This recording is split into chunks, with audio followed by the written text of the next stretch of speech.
સુરતમાં social media પ્લેટફોર્મના Instagram પર fake account બનાવી તેમાં એક યુવતીના ફોટોગ્રાફ મૂકીને તેનો સતત પીછો કરવા અને ધમકીઓ આપવાના ગંભીર આરોપ હેઠળ એક આરોપીને સુરત સાયબર ક્રાઇમ શાખા દ્વારા ધરપકડ કરવામાં આવી છે।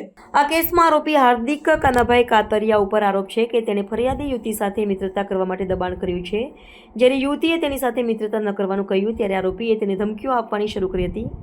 આરોપીએ ફરિયાદીને ધમકી આપી કે જો તેણે તેની માંગ સ્વીકારી નહીં તો તે તેમની સાથે લીધેલા ફોટોગ્રાફ્સ સોશિયલ મીડિયા પર વાયરલ કરી દેશે અને તેના ઉપર કેરોસીન છાંટીને તેને સળગાવી દેશે। આ ધમકીઓથી ભયભીત થઈને ફરિયાદીએ સુરત સાયબર સેલમાં ફરિયાદ દાખલ કરી સાયબર ક્રાઇમની ટીમે તકનીકી તપાસ અને વર્કઆઉટ કરીને આરોપી હાર્દિક કાતરિયાને શોધી કાઢી તેની ધરપકડ કરી હતી।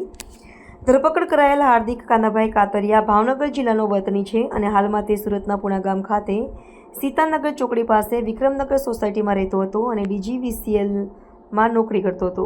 કેમેરામેન હકીમ શેખ સાથે વસીમ હાસમીનો રિપોર્ટ, આઝાદ ન્યૂઝ, સુરત। આ કામમાં જે ફરિયાદી બેન છે એમની ઉંમર છે 20 વર્ષ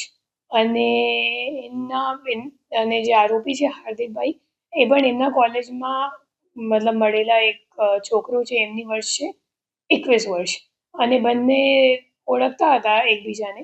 અને સામેવાળો એમને ફરિયાદી ઉપર દબાણ કરતો હતો કેટલાક સમયથી કે તું મારી સાથે ફ્રેન્ડશિપ કર કે સંબંધ બાંધ એમ કરીને। પછી છોકરી ના પાડતી હતી તો દબાણ કરવા માટે અને બીજી રીતે પ્રેશર કરવા માટે પછી એક ઇન્સ્ટાગ્રામ આઈડી બનાવી ફરિયાદીની અને એ પેલાની ઇન્સ્ટાગ્રામ આઈડીમાં ફરિયાદી